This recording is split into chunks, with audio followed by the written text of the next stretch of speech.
And I do too. Before I tell you the steps we're going to take and want to talk about what I want to talk about what we've been able to achieve so far on student loan over the past few years. First, we made the largest increase in Pell Grants in over a decade, helping students from families who nearly all make less than $60,000 a year.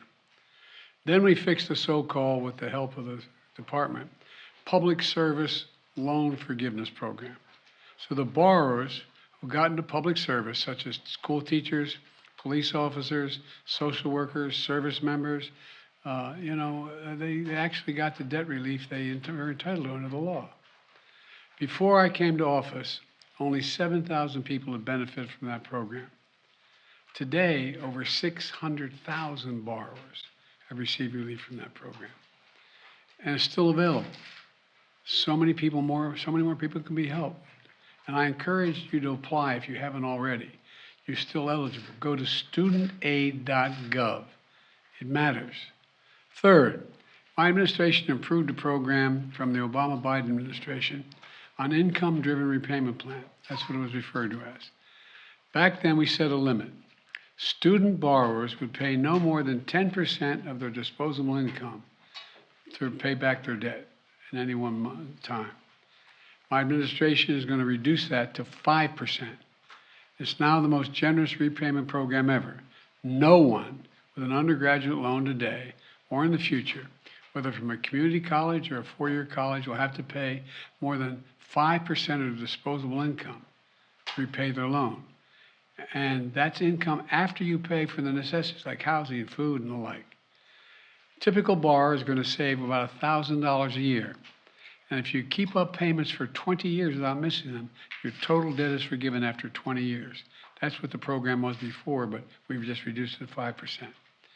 In addition to that, last year I announced my student debt relief plan, a plan that was on the verge of providing more than 40 million Americans with real debt relief, up to $10,000 for many borrowers and up to $20,000 for those who had gotten a Pell Grant. Nearly 90% of the relief would have gone to borrowers, 90% of it, making less than $75,000 a year.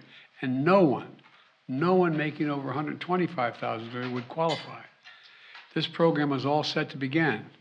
The website had been set up, the applications had been simplified so that it took less than 5 minutes to complete. Notice had been sent out to people about the relief they were eligible for. 16 million people had already been approved. The money was literally about to go out the door. And then Republican elected officials and special interests stepped in.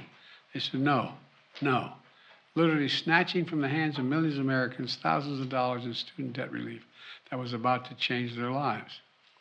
You know, these Republican officials just couldn't bear the thought of providing relief for working class, middle class Americans. Republican state officials sued my administration, attempting to block relief, including millions of their own constituents. Republicans in Congress voted to overturn the plan. I think every one. I don't think I had any Republican votes for this plan. At the same time, think about this. We all supported the Paycheck Protection Program, remember, PPP? You know, which was designed to help business owners who lost money because of the pandemic. It was a worthy program. But let's be clear.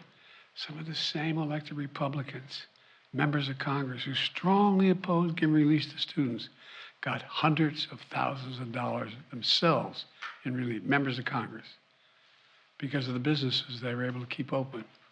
Several members of Congress got over $1 million.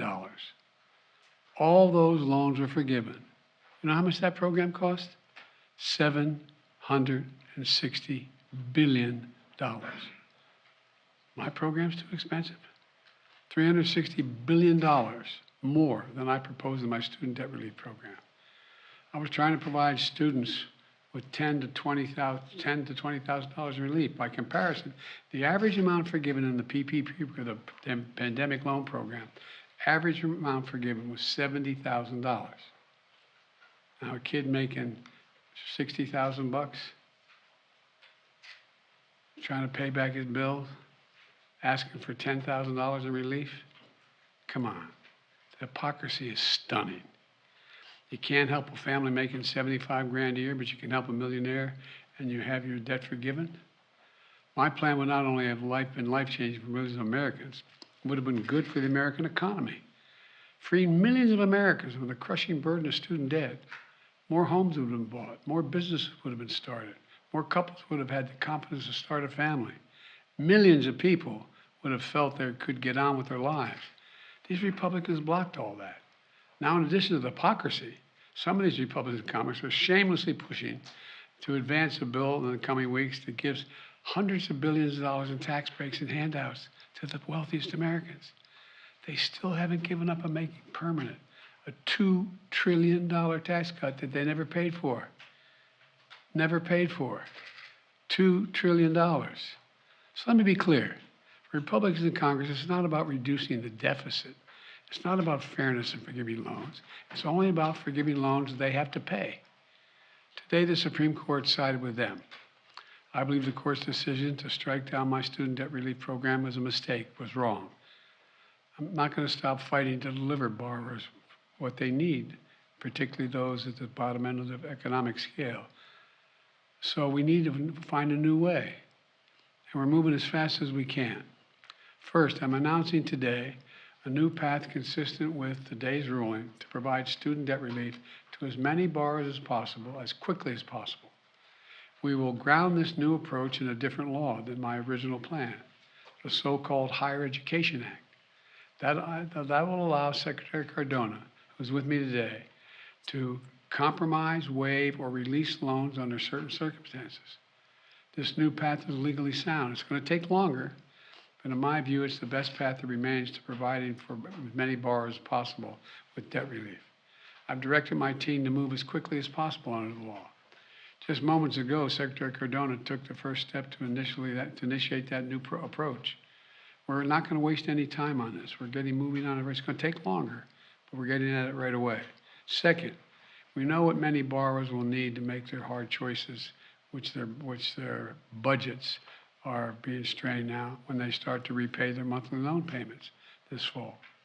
You know, we know that figuring out how to pay these added expenses can take time for borrowers, and they might miss payments at the front end as they get back into repayment.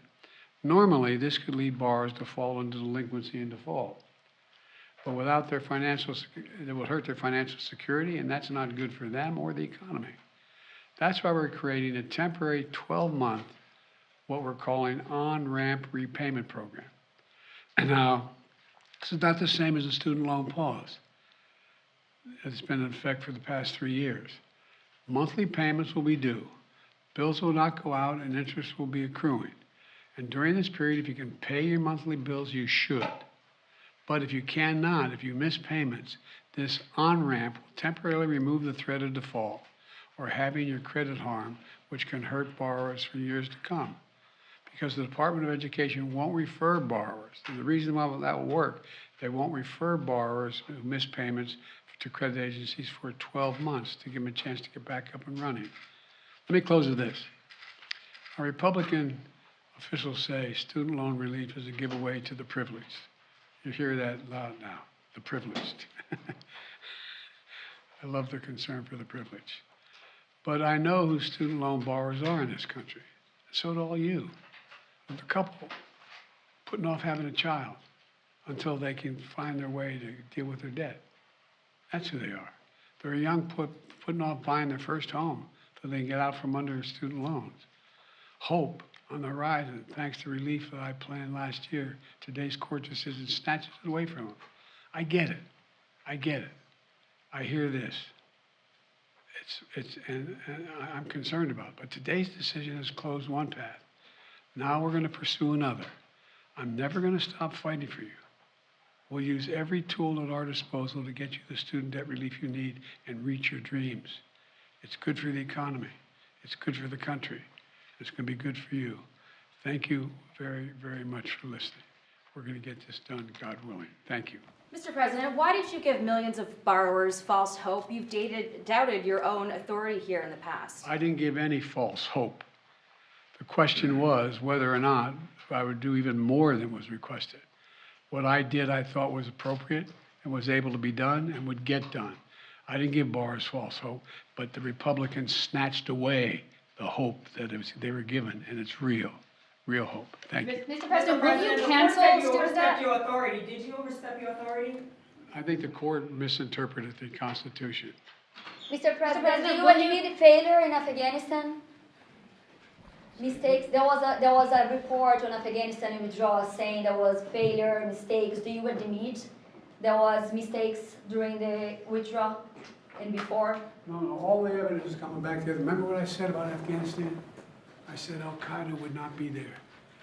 I said it wouldn't be there. I said we'd get help from the Taliban. What's happening now? What's going on? Read your press. I was right. Thanks. So the report is from the State Department actually about the withdrawal.